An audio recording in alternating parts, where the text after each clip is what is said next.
નમસ્કાર, આપ જોઈ રહ્યા છો નેશન પ્લસ ન્યૂઝ. હું છું હિરલ આપની સાથે. વડોદરામાં આજથી વેટરન ક્રિકેટર્સ એસોસિએશન વડોદરા અને બરોડા ક્રિકેટ એસોસિએશન દ્વારા સંયુક્ત રીતે waste zone T20 championship tournament 2026 શરૂ થવા જઈ રહી છે.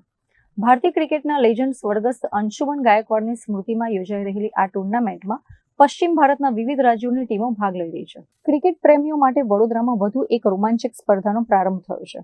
ભારતના પૂર્વ ક્રિકેટર અને કોચ સ્વર્ગસ્થ અંશુમન ગાયકવાડની યાદમાં શહેરમાં આજથી waste zone T20 championship tournament 2026 શરૂ કરવામાં આવી છે.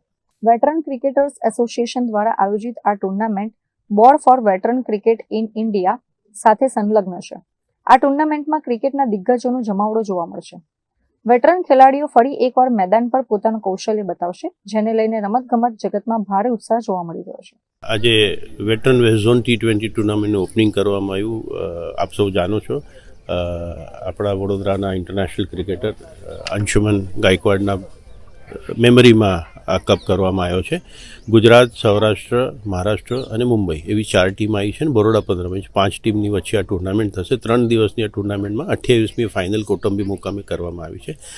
આ ટુર્નામેન્ટના ચીફ ગેસ્ટ તરીકે આપણા CBI ડાયરેક્ટર રાકેશ અસ્થાનાજી આવ્યા છે અને એની સાથે સાથે અંશુમનના ધર્મપત્ની જ્યોતિબેન ગાયકવાડનું પણ આજે સન્માન કરવામાં આવ્યું. એની સાથે સાથે અંશુમન જોડે રમનાર એક્સ ક્રિકેટર્સ મિસ્ટર મહેંદી શેખ, વિકાસ ગુપ્તે, વિક્રમ હજારે, વિઠોબા કદમ આ લોકોનું પણ સન્માન કરવામાં આવ્યું.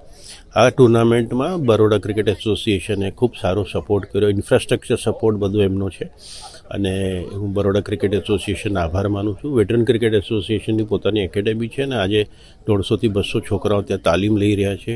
આ એકેડેમીના છોકરાઓ વડોદરા માટે રમી રહ્યા છે, અંડર-19, અંડર-17, અંડર-23 અને રણજી ટ્રોફીમાં પણ.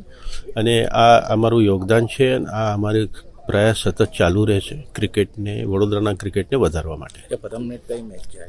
આજે જે મેચ છે, પહેલી મેચ હોસ્ટ બરોડા વર્સિસ મુંબઈની છે. બંને સારી ટીમ છે અને ત્યાર પછીની જે મેચ છે એ વડોદરા વર્સિસ ગુજરાતની છે અને Saurashtra versus Maharashtra match postal training ground पर बपोरे 1:30 वागे शुरू થશે.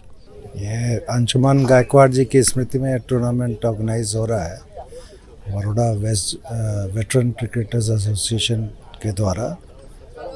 और मेरा अंशुमन जी के साथ काफ़ी पुराना संबंध रहा है, उनके साथ, उनके परिवार के साथ.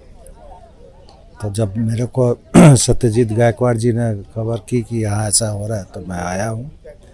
बहुत अच्छी शुरुआत है. शुरुआत तो पहले हो चुकी है, लेकिन जिस लेवल तक अब ये बरोड़ा वेटरन क्रिकेट एसोसिएशन आया है वो बहुत आगे तक जाएगा और ये ग्राउंड भी बहुत अच्छा डेवलप हो गया है. टूर्नामेंट के लिए बहुत बहुत शुभकामनाएं और इसी तरह से आप आगे बढ़ते रहें, ऐसा मेरा मानना है. Thank you. અત્રે ઉલ્લેખનીય છે કે આજથી એટલે કે 26 ફેબ્રુઆરીથી શરૂ થઈ રહેલી ટુર્નામેન્ટ 28 ફેબ્રુઆરી સુધી રમાશે. આ ચેમ્પિયનશિપમાં ભાગ લેવા માટે 5 મહત્વની ટીમો વડોદરા મેદાન પર ઉતરશે, જેમાં બરોડા, ગુજરાત, મહારાષ્ટ્ર, મુંબઈ અને સૌરાષ્ટ્રનો સમાવેશ થાય છે. કેમેરામેન નવનીત પરમાર સાથે Chirag Patel, nation plus news, Vadodara. સમાચારોના સતત અપડેટ મેળવવા માટે અમારી નેશન પ્લસ ન્યૂઝની YouTube ચેનલને સબસ્ક્રાઇબ કરો, બેલ આઇકન દબાવો અને જોડાયેલા રહો Facebook, Instagram અને Twitter પર.